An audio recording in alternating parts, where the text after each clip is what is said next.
Hello guys! Ngayon tuturuan ko kayo kung paano mag-cancel ng order sa TikTok app. Una, pindutin ang TikTok app natin. Ayan. Then kapag nandito na tayo sa TikTok natin, mababasa nyo naman sa baba yung shop. Katabi siya ng home sa parteng left side. Then pindutin nyo lang yung shop. Nasa parteng kababaan siya. Ayan. Yan, pindutin lang natin yung shop. Yan. Then, ayan, kapag nandito na naman tayo sa shop. Then, ayan, kapag nandito na tayo sa shop. Ayan, mababasa niya sa taas yung orders. Ibig sabihin, yun yung mga in-order natin. Nasa parteng kataasan siya. Sa left side.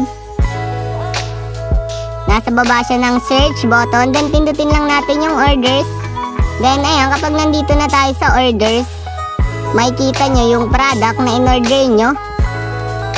Ayan, halimbawa, itong in-order ko na fast charging cable. Ayan, mababasa nyo yung cancel order. Then, pindutin nyo yung cancel order. Ayan siya.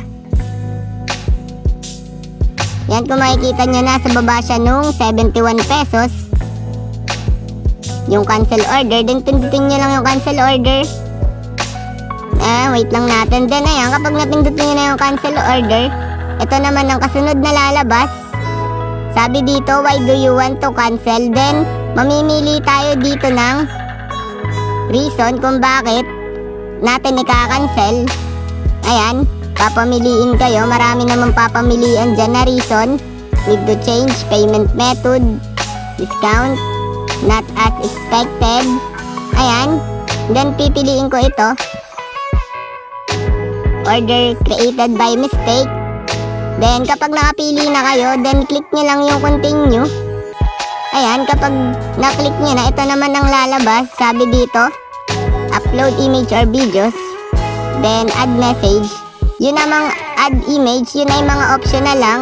Pwede nyong hindi lagyan, pwedeng lagyan nyo. Then, sa message naman, optional din. Pwede nyong lagyan at pwede rin hindi. Ayan, maglalagay tayo dito sa message. Sorry po. Ayan. Then, kapag nakapaglagay na kayo, click nyo lang yung continue. Ayan, naglo-loading. Then, ayan, kapag okay na ang lahat, then submit. Makikita nyo naman dito. Ayan. All in all, ito na yung final. Then, pindutin nyo lang yung submit. Ayan, wait lang natin. Kasi naglo-loading pa. Ayan. Yan, order cancel na. Dumaan siya sa request, then kasunod ay na-approve na ng TikTok, then order cancel. Ayun, okay na siya. Na-cancel na natin yung product. Ayun lang. Ganun lang kadali mag-cancel ng order sa TikTok shop. Ayun lang. Thanks for watching. Subscribe for more videos like this. Thank you.